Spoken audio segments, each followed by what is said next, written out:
It's a good day when they tell you you don't have gonorrhea.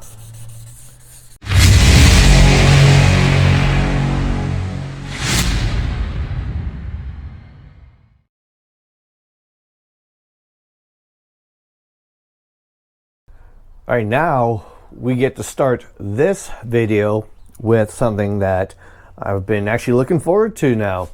We now get to polish and get the body and neck all done so we can actually put this thing together. But like I said, we gotta sand it and polish it up first. As we've gone back to the paint job video, at the end of it, we saw some runs starting to form, which is okay. We're going to address on how to fix all that as we go. So let's go over the body of what we have to fix. Obviously this gnarly booger right here, that's one. We have another one over here. And how did they happen? If you go back and look at the video, the guitar was hung like this. And then the horns, you know, the clear kind of wanted to pull a little bit down here, and being sideways, it just worked like a funnel. And now we also have, actually, we have a little one right here, and we got one right there. So as far as inspection goes, there's only 4 real drips to deal with, but I'm going to show you how to take care of that, which is also why I put extra clear on it, just because I was going to sand it anyways to basically give it a showroom shine. So let's go through the materials we're going to use for today. Start, we need good sanding blocks. Really for this, just 2 of them. This one is actually my favorite one, made by Durablock. Both of them are foam blocks. This is a more very rigid one. What's great for this one is flat surfaces and fits nice in your hand. And since it's rubber, you know, it's made for wet sanded too, so you can get that one wet. The other one is a lot more pliable, soft one, which is great for curves. So it'll form to whatever curves you're working with. Also, very important. This one is actually more, let's say if you wanted to do, you put a scratch in your car or truck, whatever, where it hasn't gone down to the base coat, it's just in the clear, you know, you use this along with some very high grit sandpaper and polish it out, and your scratch will be gone. Basically the same thing what we're going to do here on the guitar. So these 2 sanding blocks, actually I say these 2 are probably the most important ones ever. If you're going to do any type of sanding, start with these 2. Durablock makes other larger blocks, which I do have, but that's really more for like body filler work, fine shape and that stuff. But for polishing, these 2 are a must. So let's run down the papers we're going to be using. For the drips itself, we're going to plane that down with 800 grit. All these are wet dry, by the way. So 800 grit. Then we just keep going up the line little by little, just make it easier, to 1,000, to some 15, to some 2,000, and we're going to finish off with 25. And after that is where we start going into the buffing and compounds. So now I'm going to go ahead and adjust the camera so you can see what we're going to do, and we're going to start sanding and polishing. And I'm going to show you on what to look for, on how far you really need to go, and let's get to work. All right, first things first, we're going to address the drips and get them down. One other thing I like to do to make this job easier is your good old cocaine razor blade. What we're going to do is we're going to actually scrape a lot of it off, but I'm going to show you how to do it safely. First thing I always like to do is give it a slight little bend, just a little bend in the middle, just give it a little bit of a curve, something like that. And the most important, you don't want to go blade edge first. You're pulling away like on the edge, you're just going backwards. And I don't like to go along with the drip, I like to go crisscross. So this is what I'm going to do. Let me just put it where I can see it better. We're going to start with this major and just start kind of like scraping it away. The reason why for the bend that I put on here, if you were to lay it flat, there's a chance the corners you can dig right into where you don't want to remove material, and then you just give yourself a deep gouge, and then you're really screwed. So basically it's just shaving away. Remember, never go forward with the edge, because then you're just digging. You just want to remove stuff on the surface. And this just helps out with the sanding part, because if we were to just sand something like this, you'd be here all day. Now there's a couple other ways you can deal with drifts, especially if you notice it as it was happening. You can either do like what I did right here, just just let it go and just deal with it at this phase, or depending on what you're painting, put a lot more clear or whatever and chase the drip or run all the way to the bottom and deal with it on the edge. That's all you need to do.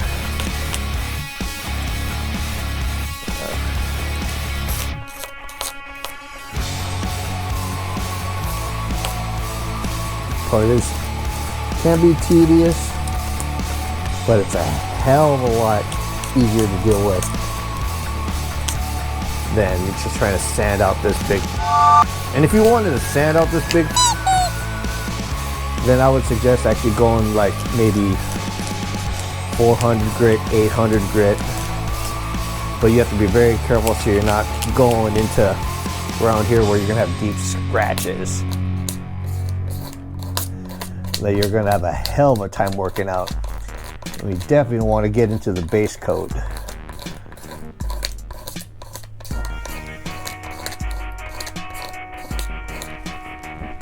Now I'm not trying to totally scrape the entire run out too perfectly, because then I'll be just removing excess clear around it, which I don't want to do yet. I'd rather do that with sandpaper.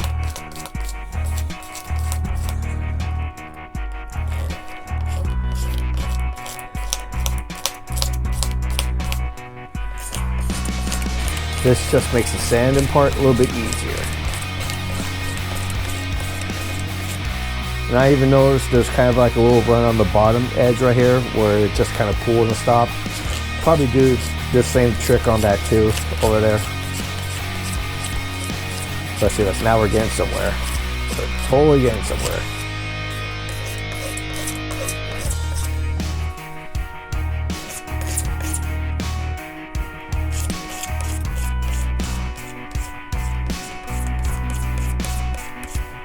Yeah. I'm gonna say that this one is almost ready to go.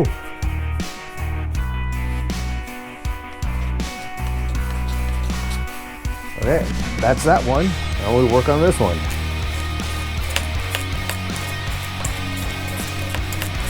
That's the more aggressive one. So I like to, my method, or just the way I tend to like to do things, is I always like to do the more pain in the ass, roughest issues or things first, only because then I kind of work down to the next pain in the ass and leave the easy stuff at the end. It just makes me more motivated to get finished. Kind of like setting goals. I mean, if I were to do the easy stuff first and just end up finishing towards the end, when I get to the end, I'm already kind of like a little bit exhausted. And then I'm like, oh, gotta deal with that. So I just tend to deal with the difficult first. So when I get down towards the end, it's like, yeah, I'm a little burnt out, but this ain't that bad. I've already dealt with that crap. Let's just finish it. Good motivation. I even kind of do that when I get mad at the kids. Trust me, this saves a lot of time. Like I said, never get the habit of going with the blade forward. You'll really fuck up. It's just dragging it away. And if you want, you can also go this way too. More when you get a flat, you can go into all different directions. That one's good. These ones might be a little bit of a trick, just because I gotta stand it on edge to deal with it, but so be it. It is what it is.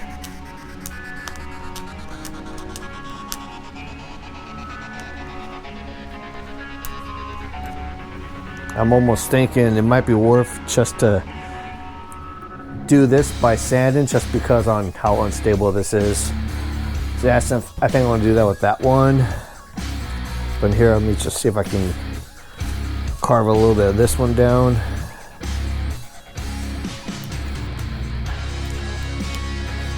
Actually, that one's not that bad either. As far as needing to do the razor blade trick. Okay, so now we're going to have to deal with the paint. I'm almost thinking I want to try with 400, especially now with that. Yeah, let me do that. I want to go grab a piece of 400 real quick.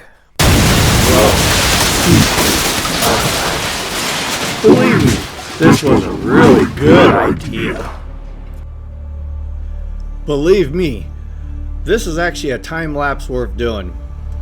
As I was shooting this video, this whole job, this whole wet sanding process literally took about 3 hours.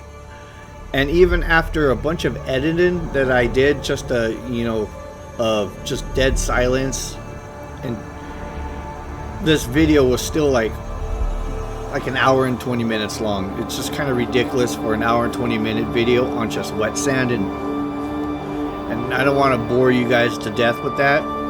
But even though I was explaining a bunch of like useful information, just on wet sanding through the entire time. So I'm going to try and do that here instead of boring you guys with an hour and 20-minute video of just sanding. So usually for this one, obviously I showed you that I had it's like 4 pretty decent drips. Well, 2 of them pretty decent and a couple that are, simple, easy ones. And of course I showed you the trick on, razor blading them down just to make wet sand them easier. So just on the drip areas, I used 400 grit, which typically I wouldn't use, but they were still kind of aggressive and I just wanted to save me some time, so I just wet sanded the major drip areas with 400 wet dry sandpaper. And I also did very light pressure because I don't want to dig too much clear out and I don't want any deep sanding scratches. After that, jump up to the next grit, 1000 grit. That grit is also good for, it's not really, I don't think it's really good for polishing.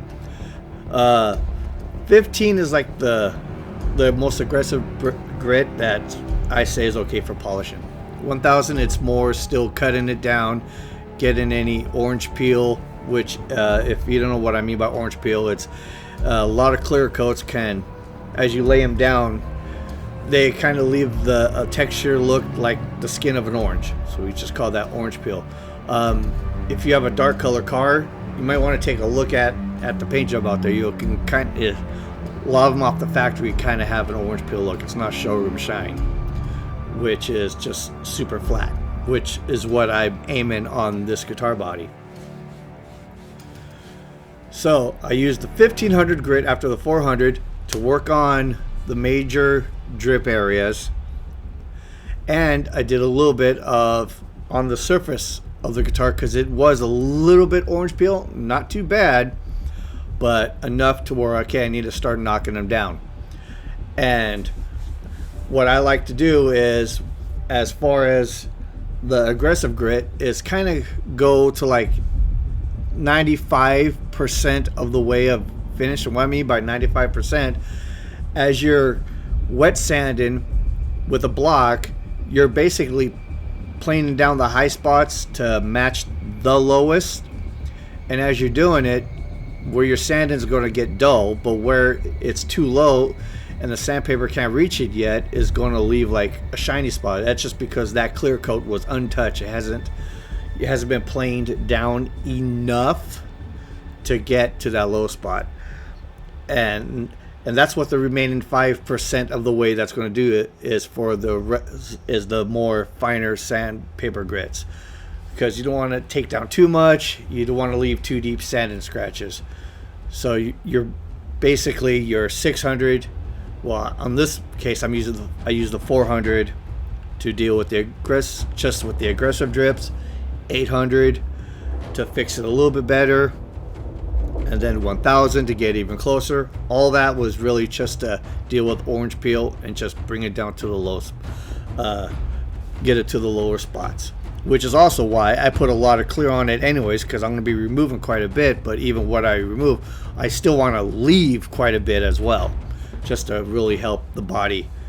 And if there's any future scratches in the clear coat, I can always fix it the same way as what you do in here. You can use these methods if somebody, like, if you got a scratch on your car or your truck or whatever that's got a paint job, and the way you can actually fix that with wet sanding and polishing is if your scratch looks white. If your scratch obviously looks like the color of your base coat, and you're gone too far, it's past that, you're not going to be able to fix that. You would have to repaint. So after the 1500 grit, which is everything's like I said, the same, is just planing the body, dealing with highs and lows. That's where the higher grits, that's where the polishing starts happening. So 2000 grit would be the next step on polishing, which is kind of get everywhere but very lightly. Just go with it with the hard block and just make like you're wiping the entire, for the entire process of this. You should not have like any hard pressure putting down it. It all should be soft and light, like wiping your ass. Just a nice smooth wipe, almost like you want to marry it and take it out on a date or something. Caress it, love it, give it a bunch of love. So that's what you do with 2000 and 2500 is which I'm used on this. Once I got it all perfect, that's where the polishing comes in. Another tip, which you'll see me, if you can see me do it in some of this time lapse, if you can catch it, is that since the sanded block is like a rubber type of material, it makes a good squeegee to pull the water off, and you can actually see, you can check your work, whether if you have to sand a little more or you're done. Because like I said, it'll dry off the high spots and it'll show that the low spots are shiny still. It means you got a little more work to do. The end result on this is by the time you get to before you even start the 2000 grit, the whole thing shouldn't have any the lane shiny spots. When you get down to there, it's more like little dots. But once you get down to where it's even, it's even because you're doing it with the block and it's all sanded and you don't see any glossy shiny spots, then go with your higher grits, your 2000, your 2500s. There's even 3000, I think there's even 4000 grit wet dry paper, but I don't even use anything that high for anything, at least not yet. So that's really all it is about wet sanding. It's just taking your time, fixing the imperfections. It's only clear coat. As long as you have enough on it and not to go too deep, everything is going to be fine. It's kind of relaxing too, which I couldn't do here for me. Normally I would be just playing some music and just, getting myself in a groove and just going to town. But, I was trying to narrate at the same time I'm doing this. And a lot of good, useful information I had in this video, but hopefully I gave you enough here to understand. So that's the joys of wet sanding. Thank you so much.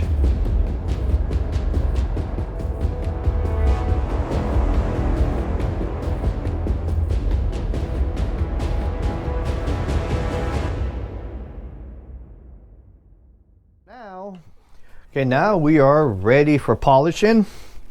I kind of already went ahead and did the back and the sides only because I needed my camera battery to charge a bit. So, and I did this with a first stage. Let me explain first stage. I don't have this blacked out because of product sponsorship or anything. I have it blacked out because there's a crack in the bottle. I don't want it to leak. It's basically a Meguiar's. This is like the more aggressive side compound. A way to find out if you got it from there, they have a little graph there. On the other bottle, it would be all the way up here, which would be for heavy grit, which is obviously like sandpaper. So this is like a first stage. And of course, I just had to show you this bottle. I'll be using this one after, which is a more finer grit, and I'd have to use a finer pad. So I have my compressor already charged up, but it's going to be a noise. It would be, if I were to just go ahead and just do this and talk with you, you probably wouldn't hear me too much with the sound of, along with the of my air compressor. So it's kind of pointless, and it's all it is. It's just like the Jackson video where I polished it up. So we're just going to do this in America's favorite pastime. I think you know what it is, and I hate to do it, but I have to do it. Wow, stupid time lapse. Please, you should feel so lucky. Now, this time lapse was actually intentional, just because I've done this before. All it is just basic polishing. Pretty much using low speed, a wool pad for this first stage. The second stage, I'm using like a synthetic, more finer pad. You really want an aggressive pad for your aggressive compound, and you want a finer pad for your finer compound. And some clean microfiber cloths to clean and wipe away residue. But it's nothing really new and major really to discuss here. If you saw my video when I polished up the Jackson in more detail, but it's the same thing. So I guess you can watch me clean it up. And if you also noticed real quick, I used a little bit of a magic marker just on the edge. There was one of the runs I was there. It left a couple little fine bubbles like that couldn't be able to get sand out. Because one thing you don't want to do when you're wet sanding is sanding edges, because you'll burn through it easy. So all I did was take a little black magic marker, kind of filled it in, and then buffed and polished what ink was on the surface, so it kind of hid in there. You never see it, so it's kind of a little trick that I did.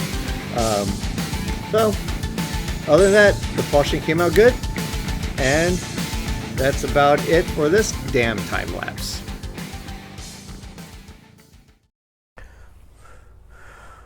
Oh, why don't you look at that? What a beauty these are. It's time to actually put them together. So, see that in the next video. Take care, you silly little